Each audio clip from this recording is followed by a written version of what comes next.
YouTube video descriptions are actually very important. And back in the day, what people would do is they would fill that section up with tags. And YouTube was angry about that, to the point where if you use your description area blatantly as a tag section, you'll get a channel termination and a Gmail suspension. So you won't be able to make any more YouTube channels off of that Gmail, more than likely. And they will not reinstate your channel. That's a brutal termination. So you don't use your description area as a tag structure. But you can have a tremendous amount of searchable tags inside of a description. Descriptions make a video much stronger than videos without descriptions. So I'm going to create a graphic and explain exactly how the sections work. Here is a rough description you can see. And what we've done is we have our initial video single sentence description. Basically just the first sentence mimics the title. If you create your first sentence and it doesn't include something similar to the title, you're going to get a weakened SEO ranking. A lot of channels make this mistake. If this says, for example, Libsyn's top 10 distributor channels, somewhere in here it needs to say about the top 10 and distributors in Libsyn. Those words have to be in there. They can be mixed up, but they have to be in there. If they're exactly the same, it's even more powerful. So when you look at a video and you see the description section and the first sentence doesn't have anything in the title, that's a very weak SEO ranking. So you then put your link, your call to action link, your content directed traffic link. Basically, the first line is your description of the video that mimics your title. And the second line is supposed to be where you want people to go that are watching this video. Now, this is specifically geared towards business. This isn't what you would do if you were a YouTube personality. If you're trying to get rich off of YouTube, this formula is totally different. But what you're trying to do as a business is get people to go somewhere. Unless you can close a sale on YouTube, which is a fairly challenging thing to do, you want to send them someplace. This bit.ly link that I created sends them to Facebook, and it allows them to join a group. The next section is facts from the video. Basically, the highlights from the video, 3 to 5 items, put them in a list form, and use some form of either numerical list, or you can use emojis if you want.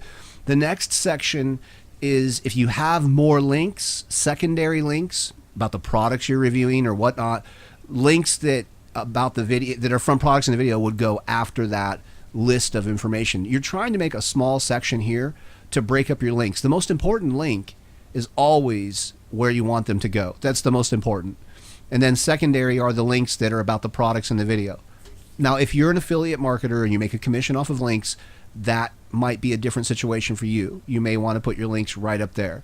But what I would suggest you do, rather than have a whole bunch of links in a row, if you're an affiliate marketer, put your links down here in the first pinned post. That's even more aggressive than the description area, and it separates your call to action link, which is what this is up here, from your affiliate marketing links, but still gives them a lot of power. For example, when I show less, there's my call to action link, there's my, let's say it was an affiliate link, there would be my affiliate link. So they would both be showing, but they're separated.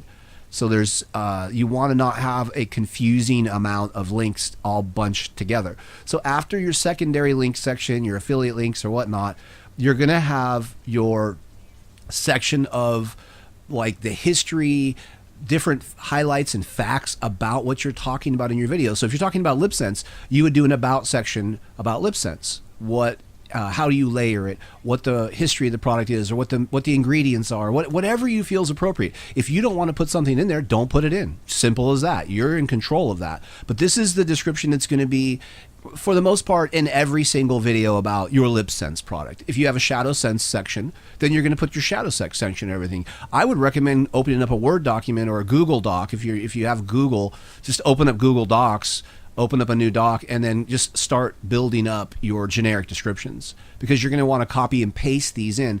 Not only that, you can get a character count if you use a word processor. If you use a word processing file, you're going to be able to tell how many characters you've typed.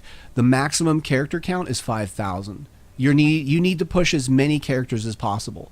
I know it sounds daunting, but if you do it properly, it's not that hard to do. I do it on every single video that I promote. If someone is promoting with me, I try my hardest to generate 5,000 characters. Sometimes it's 3,000, sometimes it's 4,000, but it's never under 1,000, never. And then when we talk about the ending section, that's your footer section. Your footer section is like a catch-all. So in this case, it's Senegence, LipSense Distributors, top 10 channels.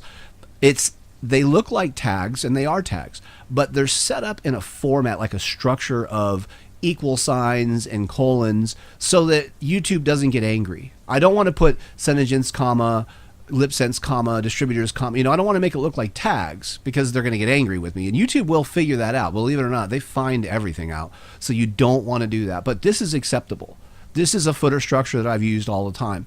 And what I do is I put 3 to 5 keywords that I may not have been able to put anyplace else, or I just put 3 to 5 keywords that are all over the place. I just basically recreate them. So it's not obnoxious. I want a closing section. It's always nice to have some sort of structure down here to close out your description section. So that's how you do a description. And I will make a graphic that will kind of give you the basics of how to do that. In an ideal situation, you would copy and paste this from a Word doc. And the only thing you'd really have to edit is the first sentence, right? And then some of the video highlights would change. Obviously, if you're doing something about top shadow sense colors, you wouldn't have all your LipSense colors there, right? You'd have your top shadow sense colors.